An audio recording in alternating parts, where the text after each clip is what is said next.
Vale FM. Nós seguimos no assunto do dia, fazendo um apanhado, sobre o trabalho realizado pelos setores da administração pública no ano de 2025, ano que está se findando nesta semana. E hoje a gente vai falar sobre proteção, segurança, proteção e defesa civil. A coordenadora municipal de proteção e defesa civil neste ano de 2025, é a coordenadora Nara da Silva Rocha. Ela está ao vivo com a gente aqui na bancada do Jornal Vale FM nesta edição de segunda-feira, 29 de dezembro, para relatar, fazer um apanhado aí das principais ações do setor de defesa civil neste ano, que foi um ano que nós tivemos intercorrências aí, ocorrências, melhor dizendo, climáticas e outros auxílios prestados aos moradores por essa pasta. Por isso, coordenadora Nara, muito bom dia, é um prazer sempre recebê-la aqui para falar de um assunto tão importante que impacta diretamente a vida de todos os munícipes, Seja bem-vinda, viu? Obrigada, bom dia, Sidney, bom dia a todos os ouvintes da Rádio Vale, aos que nos acompanham pelo YouTube. É um prazer estar aqui, para poder falar desse ano de 2025, em que nós tivemos ocorrências atípicas e que são alertas, e de preparo tanto da Defesa Civil quanto de toda a nossa população. Pois é, vamos começar então lá no mês de janeiro de 2025, um mês que pegou, eu acho que não só o nosso município, mas toda a nossa região aqui do litoral de surpresa com aquele montante de chuva, um volume talvez não esperado de chuva no dia 16 de janeiro e que a partir daí provocou uma mobilização dos setores para o atendimento das pessoas que foram afetadas. E o nosso município de Tijucas teve um grande número de pessoas afetadas por aquelas chuvas, coordenador? Sim, o dia 16 de janeiro ele foi um dia atípico, a gente teve um evento adverso, segundo o Código de Desastres Brasileiros e Registros. A gente teve uma tempestade local convectiva, foi uma chuva intensa que atingiu a nossa região. Tijucas foi um dos municípios mais afetados, que mais recebeu essa chuva em pouco tempo e que nos causou toda aquela situação. Quem passou aqui sabe o que se tornou. Foram ao mesmo tempo várias regiões que foram se colapsando, a situação da drenagem, e de fato não havia nenhum município, nenhuma drenagem daria conta daquela situação, e o efeito que teve a surpresa, porque embora nós tenhamos um histórico de previsões muito bem sucedidos, aquele momento em específico, aquele evento apresentou condições inesperadas, apresentou condições totalmente atípicas. O estado de Santa Catarina, que é um dos estados que tem uma das maiores tecnologias de leitura, de previsão, ali os equipamentos, as redes, elas davam conta de que receberíamos de 50 a 70 milímetros de chuva naquele momento. Para se ter uma ideia, Tijucas recebeu 354, 355 milímetros de chuva em 24 horas.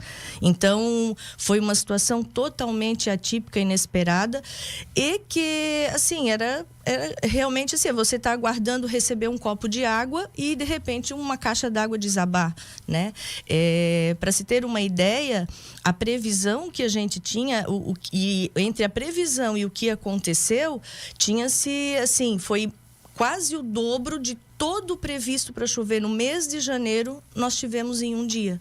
Então é muita coisa. Imagine uma água prevista para ser distribuída ao longo de um mês, ia acontecer aquilo em um dia, Então, foi realmente um evento muito atípico.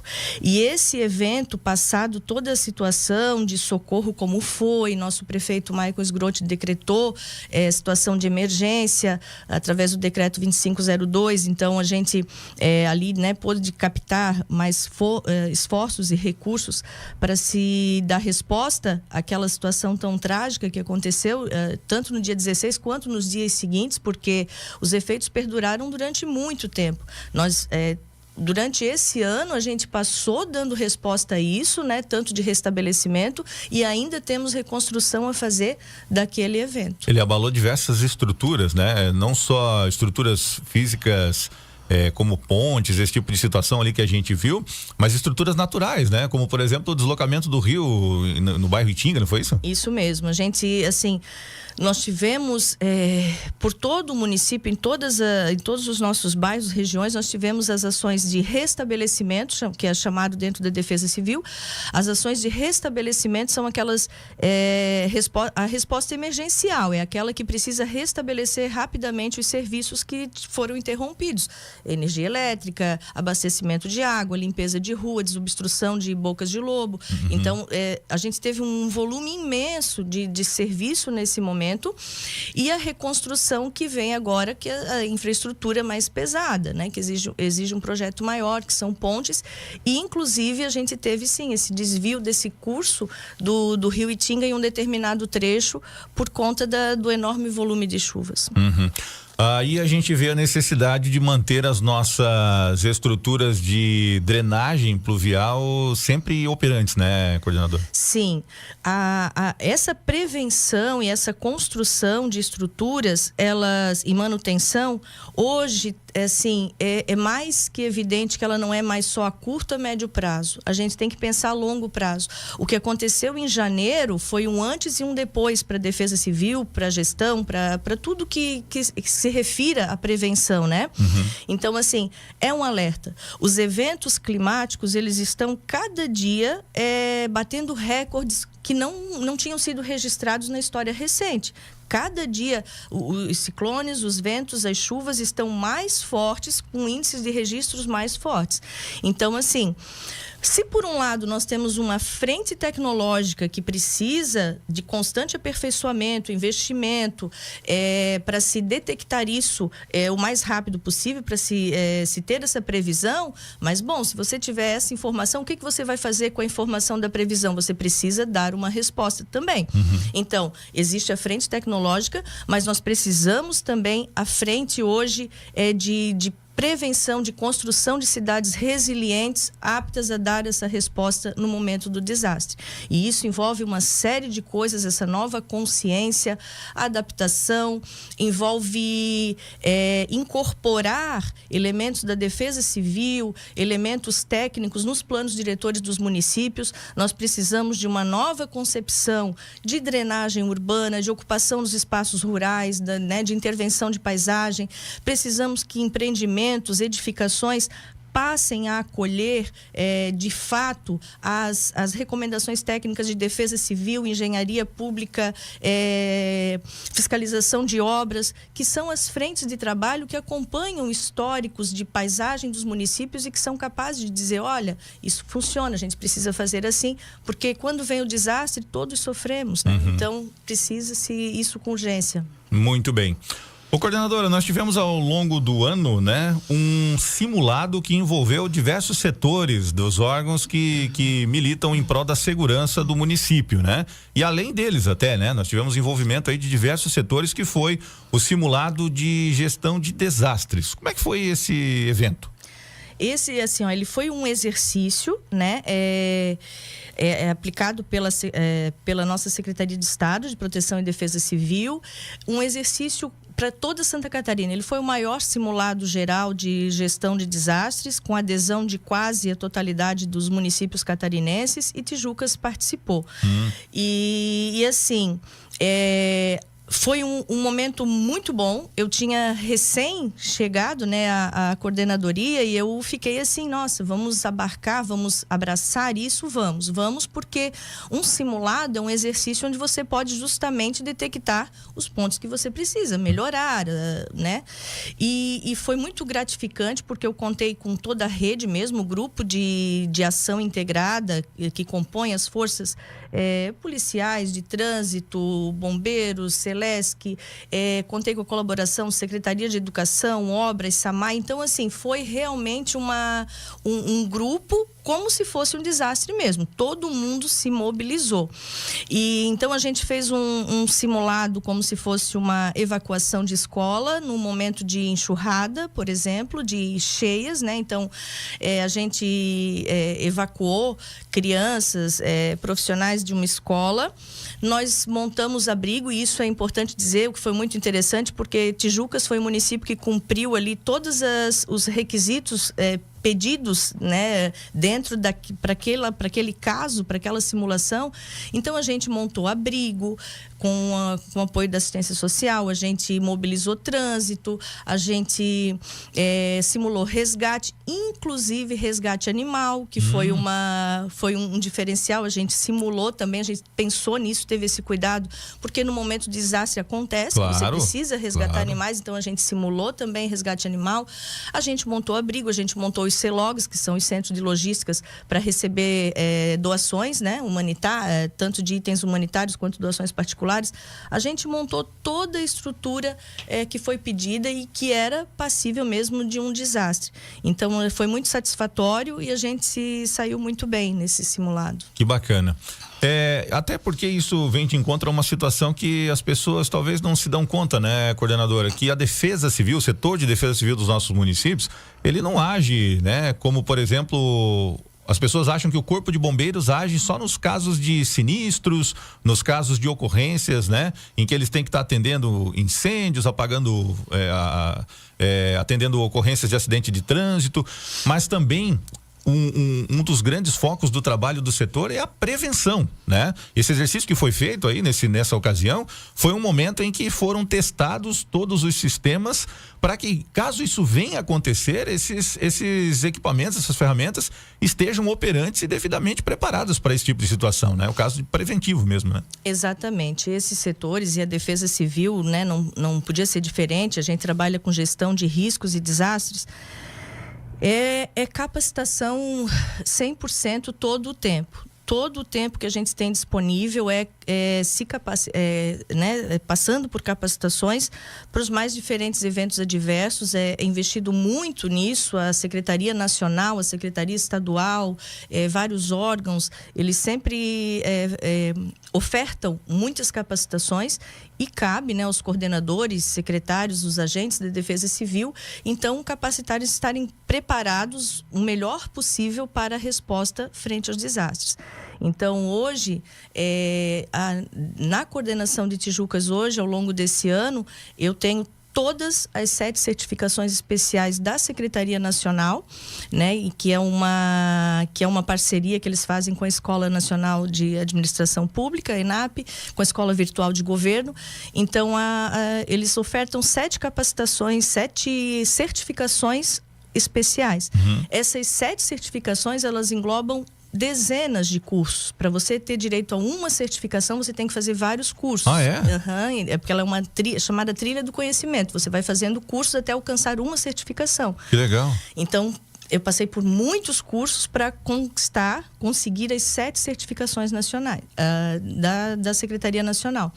Então, hoje eu tenho a certificação em gestão de risco, gestão de desastre, eu tenho plano de contingência, eu tenho certificação em monitoramento e alerta e todos os sistemas de informação de desastre. Olha tanto só. O municipal, a parte 1 e 2, o estadual, a parte 1 e 2, e o sistema de informação de desastre federal, usuário federal 1 e 2. Então, todos bem completos. Que legal. E outras dezenas de capacitações, Estado, outros órgãos competentes que sempre ofertam, a gente está sempre realizando essas capacitações e que são um diferencial na hora da resposta. Que bacana.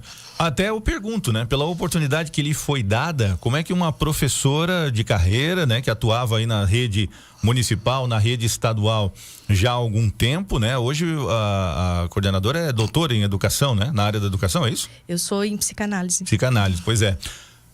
Aceita um desafio, vamos dizer assim, uma oportunidade, porque não é um setor fácil de atuar, creio eu, né, pelo que a gente observa diariamente, de se qualificar para atender demandas, né, tão abrangentes assim. desse setor da Defesa Civil? Sim, eu acho assim que a gestão, ela é uma situação importante. Quando você tem esse perfil de gestão e vai em busca dessa capacitação, você consegue esses desafios, né? E é uma área assim muito afim. A gente tem um colegiado de 22 municípios da Grande Florianópolis e a gente se ajuda muito. Eu tenho pessoas muito experientes que já estão há anos nisso, então a gente tem contato e, né, mencionando com todo o carinho, assim, a minha antecessora, que também era professora, sim, Sheila Dias, sim, e que hoje é secretária da Educação. Um abraço para Sheila, nossa secretária. Um abraço para Sheila. Ela me repassou tudo à época, então ela ficou muito tempo à frente, era uma professora também, sim, que ficou há muito tempo à frente da Defesa Civil e que repassou tudo com maior transparência, com maior sempre disponível. Até hoje a gente troca muitas experiências, muitas informações, então a gente consegue fazer isso, né? E como eu falo, a capacitação eu fiz dentre as várias capacitações pelo Estado, eu fiz uma capacitação que era de gestão de desastres com produtos perigosos, que foi uma experiência muito nova, muito importante, mas que me capacitou para isso.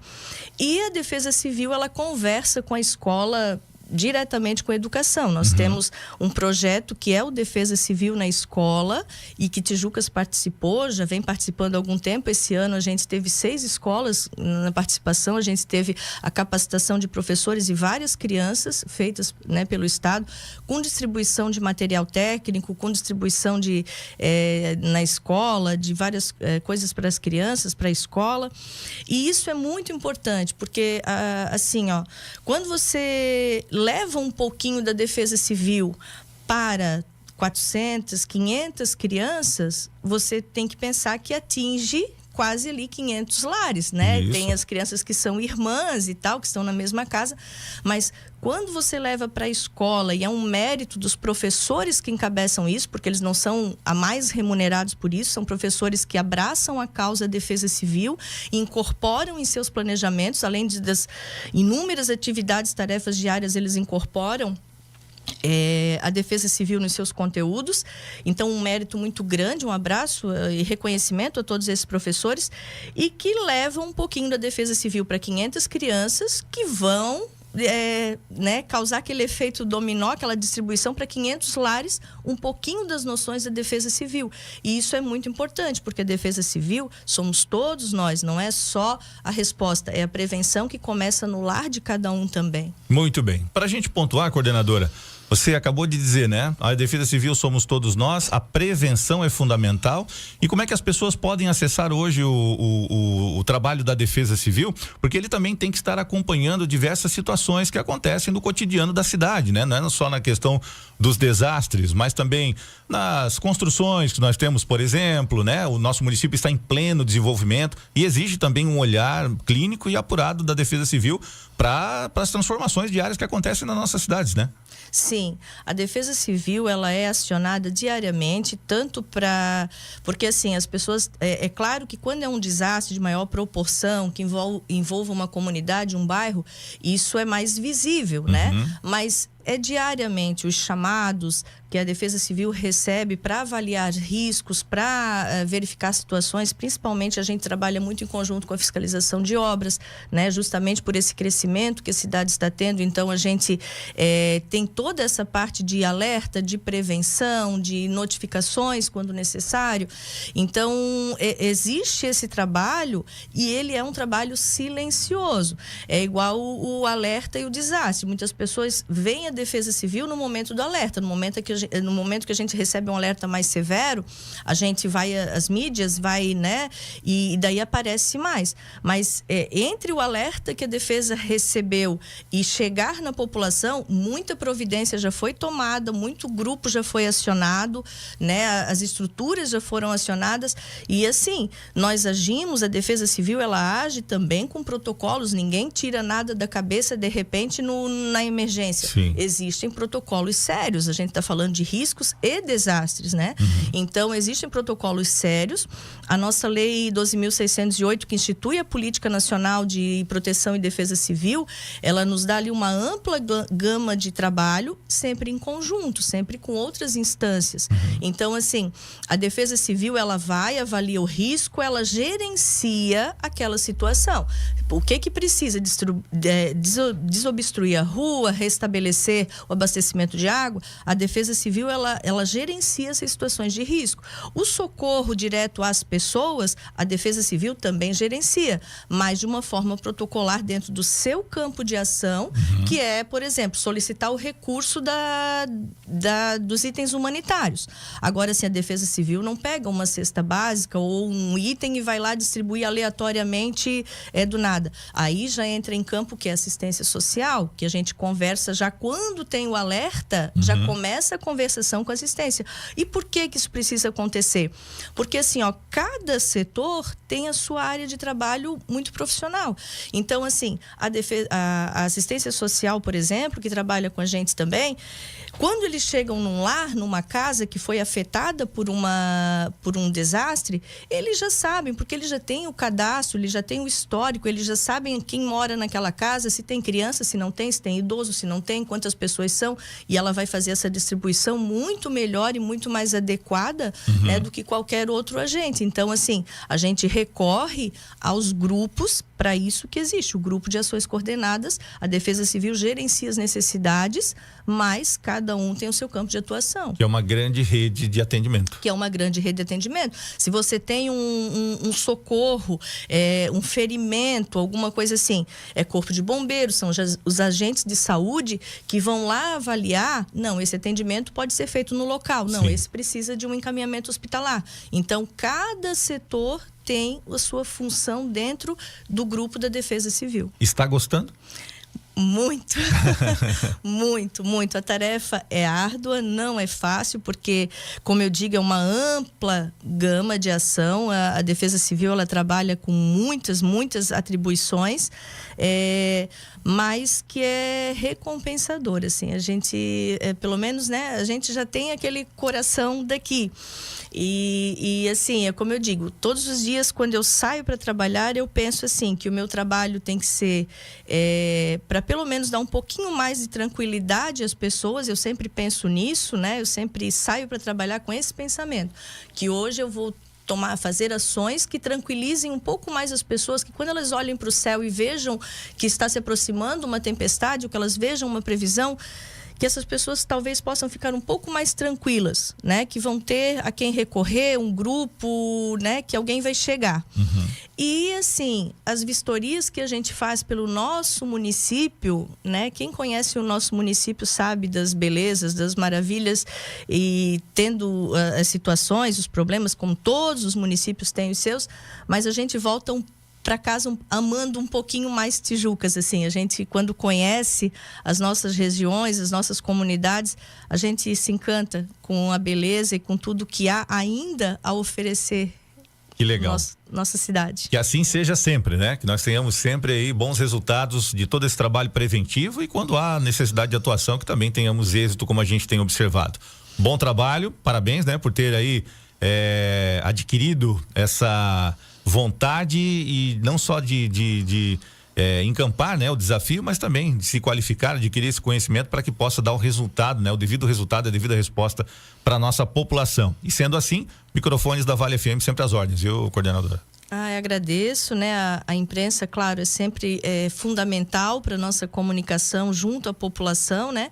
Então, agradeço o espaço e né, que a nossa população esteja, né, consciente, que possa também nos ajudar com as situações que sejam de prevenção, nos acione quando necessário, e que Deus abençoe a todos, né? Nos abençoe a todos, um bom final de ano, finalzinho de ano aí na última semana a nós todos. Amém, que assim seja. Coordenadora Municipal de Proteção e Defesa Civil do município de Tijucas, Nara da Silva Rocha, falando aqui no Jornal Vale FM nesta segunda-feira.